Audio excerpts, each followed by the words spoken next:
O multímetro é um dos equipamentos mais utilizados no campo da elétrica, eletrônica e automação, e pode nos ajudar a identificar a maioria dos problemas. A princípio, ele pode parecer um pouco complexo de usar, mas no final desse vídeo você entenderá como funcionam todos os recursos do seu multímetro, desde o significado de cada sinal até o que eles fazem. Também veremos alguns exemplos e demonstrações de como cada recurso pode ser usado, desde as medições mais básicas até os recursos úteis que poucas pessoas usam ou conhecem. E como bônus, eu vou falar das categorias de multímetro e como usar de forma segura. Então já aproveita e se inscreva neste canal para receber conteúdos inteligentes sobre a área técnica. E se você tem algum amigo que precisa aprender sobre multímetro, basta clicar no botão compartilhar e encaminhar este vídeo para ele.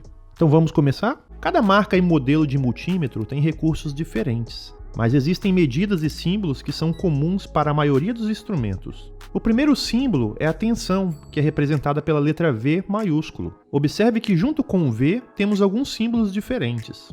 Quando temos um V junto com esse símbolo, isso significa que você selecionou a escala de tensão contínua. Outra forma de identificar a tensão contínua é pelas duas letras DC, que é uma sigla para o termo em inglês Direct Current. A tensão contínua é a tensão que temos na maioria das baterias e fontes para aparelhos eletrônicos. Aqui temos uma fonte de energia que fornece uma tensão contínua de 24 volts DC. Então, para fazer essa medição e verificar se nossa fonte está funcionando, vamos selecionar a escala de tensão contínua no nosso multímetro e conectar as pontas de medição vermelho no encaixe que contém a unidade que deseja medir, e a ponta de medição preto no encaixe escrito COM, que significa comum.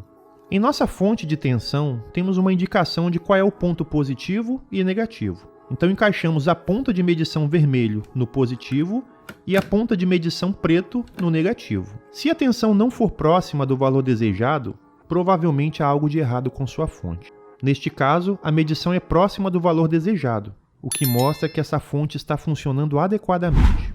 Existem outros dispositivos que podem gerar tensão contínua, e para identificar isso, basta ficar atento ao símbolo semelhante a este ou à sigla DC. Agora, na próxima medição, temos a mesma unidade de tensão, porém com o símbolo de alternada. Outra forma de identificar a tensão alternada é pelas duas letras AC, que é uma sigla para o termo em inglês Alternating Current. Esta é a tensão que encontramos nas tomadas residenciais. Em alguns lugares, essa tensão pode ser 110 ou 220 volts.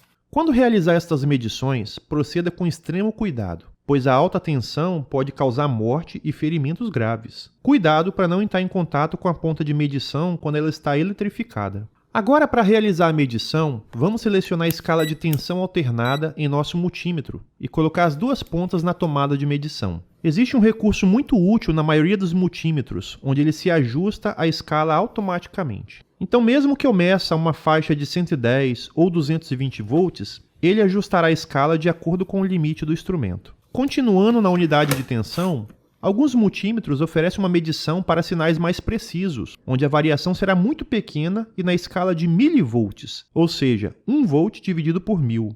Normalmente essa escala é usada para medir sinais de sensores, como por exemplo uma célula de carga, que varia o sinal de acordo com o peso que incide sobre um metal. Neste caso, essa escala tem duas seleções, tanto tensão contínua como alternada, e se observarem, o símbolo de tensão alternada está em amarelo. Isso significa que basta pressionar o botão Select que a medição da unidade de milivolts mudará para a tensão alternada. Pressionando novamente, irá retornar para a tensão contínua.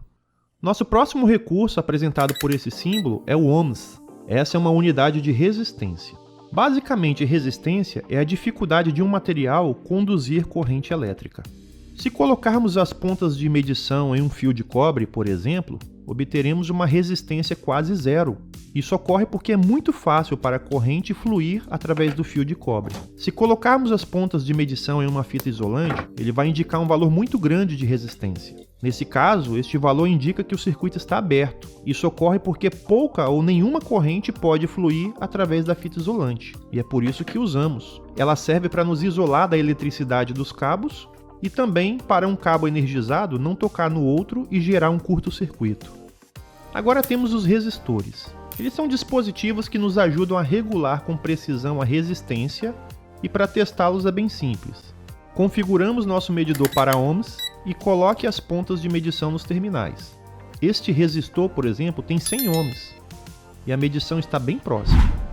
Mas uma coisa importante a ser mencionada é que se você estiver testando um resistor em um circuito, por exemplo, você pode e provavelmente obterá uma leitura falsa. Isso ocorre porque há outros caminhos com menor resistência no circuito que podem fornecer uma leitura falsa, levando você a acreditar que o resistor está danificado. Então, sempre que possível, você deve isolar o resistor que está testando para uma medição confiável. Avançando em nossa escala, temos um símbolo que significa diodo. Este é um diodo e esse dispositivo simplesmente permite que a corrente passe somente em uma direção e não na outra. Para testar isso, colocamos nossos cabos no diodo e obtemos uma leitura. Se invertermos, não devemos obter nenhuma leitura, que seria a mesma coisa que um circuito aberto. Neste caso, esse diodo está funcionando corretamente, pois a tensão pode passar em uma direção, mas não na outra. Agora, se você tiver uma leitura em ambas as direções, ou nenhuma leitura em ambas as direções, então seu diodo está danificado. O próximo recurso muito comum nos multímetros é a continuidade. Este é um dos recursos mais simples e úteis em um multímetro. Esse recurso basicamente emite um bip quando a continuidade é encontrada com baixa resistência o suficiente. Esse recurso pode ser usado, por exemplo, se tivermos um rolo de fios como esse e quisermos verificar se o fio dentro não está partido. Basta colocar as pontas de medição em cada lado do fio. Se o multímetro emitir um bip, significa que o cabo está intacto e conduzindo. Esse recurso também é útil para testar um sensor de contato seco. Digamos, por exemplo, que queremos saber se o sensor está fechando ou abrindo os contatos ao ser atuado. Basta colocarmos as pontas de medições nos contatos e atuar o sensor. Nesse caso, temos um sensor normal fechado emitindo um bip. E quando atuado, abre o contato e para de conduzir, desligando o bip. Esses 4 recursos, tensão, ohms, diodo e continuidade, são os mais comuns, mas temos muito mais coisas que os multímetros podem fazer. Se você está achando esse vídeo prático e instrutivo, eu ficaria muito feliz se você fizesse a gentileza de se inscrever agora no meu canal. Isso me motiva muito a fazer mais conteúdos úteis como este. O próximo recurso que temos é a capacitância, que é representada por este símbolo. Os capacitores são dispositivos que armazenam energia. São muito utilizados tanto na elétrica quanto na eletrônica. Para testá-los, selecionamos nosso medidor para essa função. Aqui no visor temos um N minúsculo e um F maiúsculo, significando nanofaraday. Nano é a escala e Faraday é a unidade de capacitância. Antes de testarmos, saiba que os capacitores são extremamente perigosos. Existem capacitores que armazenam grande quantidade de carga e que podem descarregar alta tensão. Temos capacitores que são polarizados e outros não polarizados.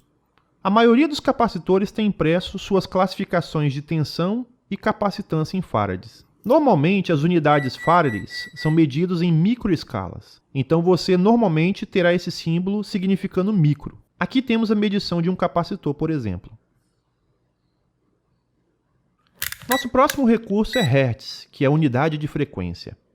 A frequência, no caso da eletricidade, é a quantidade de vezes que uma onda senoidal oscila durante um período de 1 segundo. Dependendo de onde você estiver no mundo, você verá algo entre 50 e 60 Hz em sua tomada. E como de costume, sempre que trabalhar com eletricidade, tenha extremo cuidado. Então, para medir a frequência de oscilação da tensão em nossa rede, o que faremos é simplesmente selecionar Hertz em nossa escala do multímetro e colocar nossos cabos nos terminais da tomada. E obteremos algo próximo de 60 Hz, um pouco de oscilação. Agora, além da frequência em Hz, muitos multímetros trabalham também com uma unidade chamada duty cycle, indicado por um sinal de porcentagem. Ao pressionar o botão Select, eu mudo a unidade. Duty cycle é conhecido como ciclo de trabalho e indica a porcentagem do tempo em que a corrente está positiva em comparação ao tempo total. Em uma corrente alternada, o ciclo de trabalho comum é de 50% ligado e 50% desligado. Nesta medição, o valor medido mostra um ciclo de trabalho de 50% e os outros 50% do tempo sem trabalho. Outra característica menos comum, mas presente nos multímetros, é o HFE, também conhecido como beta, ou ganho de corrente contínua. E essa função é usada para poder medir o ganho de corrente de transistores, NPN ou PNP. Nesse caso, temos que usar um adaptador e colocá-lo nessa entrada. Aqui temos as indicações dos tipos de transistores e os terminais. Agora pegamos nosso diodo e temos que descobrir se é PNP ou NPN. Se você não sabe de que tipo é o seu transistor, você precisa identificar através do código do transistor e buscar a informação no manual ou datasheet. Lá teremos várias informações, incluindo a identificação dos terminais, coletor, emissor e base. Agora basta conectar o transistor corretamente no adaptador. Dessa forma, temos a indicação do valor de ganho de corrente característico desse transistor. Esse é um recurso um pouco mais especializado e complicado, porém é muito utilizado por quem trabalha com eletrônica. E é bom saber que está aqui disponível para o uso. Outro recurso comum é a sonda de temperatura. Esse recurso serve para medir a temperatura em qualquer superfície desejada. Essa medição pode ser realizada por duas unidades, graus Celsius ou Fahrenheit. Aqui temos que conectar um sensor que normalmente vem junto com seu multímetro. Neste exemplo, temos a indicação da medição da temperatura de superfície de uma lâmpada acesa. Finalmente chegamos no último recurso, que é a medição de corrente. A maioria dos medidores tem uma entrada separada para medição de correntes maiores. Isso porque, dependendo do limite de medição, um fusível adequado será usado internamente para sua proteção e a do multímetro. Vamos começar pela escala de miliamperes. Esses sinais são muito utilizados na instrumentação industrial, onde o sinal padrão de instrumentos e sensores analógicos é de 0 a 20 miliamperes. Observe que o conector é separado e possui uma indicação de um fusível com limite máximo de proteção de 400 miliamperes. Caso você exceda este valor, o fusível se rompe e será necessário abrir o multímetro para trocar o fusível. Para sua segurança e a do multímetro, sempre utilize um fusível adequado à medição. Em qualquer medição de corrente, você terá a opção de medir corrente contínua, DC, ou corrente alternada, AC, conforme os símbolos ao lado da medição. Para isso, basta pressionar o botão Select para alternar o tipo de corrente. Toda medição de corrente utilizando as pontas de medição necessita abrir o circuito e realizar a medição em série com o condutor. Não custa nada lembrar da importância do cuidado com a eletricidade e muita atenção com as medidas de segurança ao fazer isso. As medições com correntes maiores também têm suas limitações descritas na entrada do conector. Aqui não podemos exceder 10 amperes por mais de 10 segundos. Se você exceder o limite do seu medidor, um fusível interno específico deste conector irá queimar, e você precisará substituí-lo desmontando o multímetro para ter acesso ao fusível. Não custa nada lembrar, use o fusível corretamente especificado para a sua segurança e a do seu multímetro. Como você pode ver, o multímetro tem muitas aplicações de uso. Eu gostaria de saber de você agora, que está assistindo aqui esse vídeo, qual área que você mais utiliza o multímetro? Industrial, residencial, eletrônica, automotiva ou de uso geral na sua casa?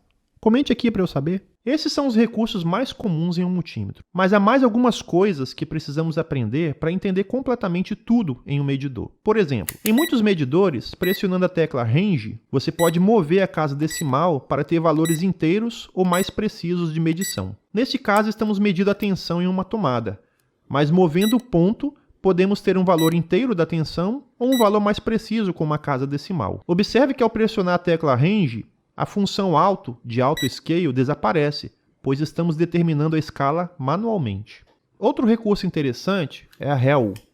A tecla Rel em um multímetro é uma abreviação de Relative e é usada para definir uma medida de referência relativa. Essa função permite que você zere a leitura atual do multímetro e, a partir desse ponto, todas as medições futuras sejam mostradas como diferenças em relação a essa medição de referência. Por exemplo, aqui temos uma fonte de 12 volts. Se eu medir a fonte de 12 volts e pressionar a tecla Rel, o multímetro irá zerar e gravar este valor de 12 volts como referência em sua memória e sinalizar que a indicação 0 não é o zero real. Agora, ao medir a fonte de 24 volts com essa função ativada, conforme o display, ao invés de termos o valor total da fonte, que seria 24 volts, teremos apenas a diferença do valor entre uma fonte e outra. Isso é muito útil ao medir a queda de tensão em diferentes pontos de um circuito. Agora, caso você queira registrar um valor, mesmo sem estar efetuando a medição, você pode usar a função Hold. Isso vai congelar o valor na tela do multímetro, mesmo que já não haja mais medição. Observe que quando o valor está congelado,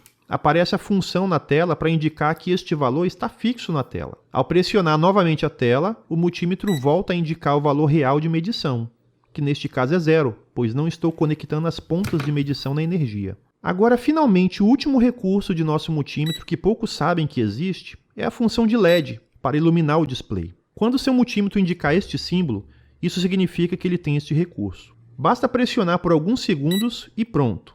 Mesmo em um ambiente escuro, eu consigo ver claramente a indicação dos valores em meu multímetro. Agora, antes de finalizar esse vídeo, eu quero falar sobre o mais importante em um multímetro, a parte de segurança. Começando pelas pontas de medição, sempre utilize as pontas certificadas de acordo com seu multímetro e seu tipo de trabalho. Nessas pontas de medição, temos algumas indicações úteis. CAT de categoria, CAT 3, 1000 volts e 20 amperes. A categoria de medição, CAT, define a resistência da ponta de medição a surtos de tensão transientes. Essas categorias são definidas pela IEC, International Electrotechnical Commission. Elas indicam o ambiente no qual o equipamento pode ser usado de maneira segura. Existem 4 categorias, e cada uma é adequada a um determinado tipo de uso. No caso desta ponta de medição, 1000 volts e 20 amperes é a tensão e correntes máximas que ela suporta. Agora, no nosso multímetro, observe que temos algumas especificações sobre a categoria de segurança dele. A categoria 4, 600 volts máximo, significa que você pode usar o multímetro para medir até 600 volts em ambiente de categoria 4, como painéis de distribuição de energia e entradas de energia geral de uma residência, por exemplo. De qualquer forma, fica o aviso: não exceda o limite especificado de seu instrumento, pois isso pode causar acidentes fatais. Se você já tinha conhecimento sobre segurança ao usar o seu multímetro antes de ver esse vídeo, comente aqui que eu quero saber. Eu espero que isso contribua para menos acidentes com eletricidade. Agora, a última coisa que irei citar neste vídeo é o recurso TrueRMS. Algumas correntes podem muitas vezes ter ondas que distorcem as leituras e causam uma taxa de erro de até 40% nas leituras dos multímetros. Os multímetros TrueRMS são capazes de fornecer medições precisas de valores eficazes de tensão e corrente, mesmo em formas de ondas distorcidas. Essa característica é crucial para muitas aplicações modernas, onde a precisão e a confiabilidade são essenciais. Se você chegou até aqui nesse vídeo, isso significa que você aprendeu mais de 90% de todos os recursos que existem na maioria dos multímetros. E agora, você acha que eu mereço um like? Comente #multímetrofinal, só para eu saber que você assistiu esse vídeo até o fim. Além disso, se você quiser sempre receber conteúdos inteligentes no YouTube, se inscreva aqui no meu canal. A gente se vê no próximo vídeo.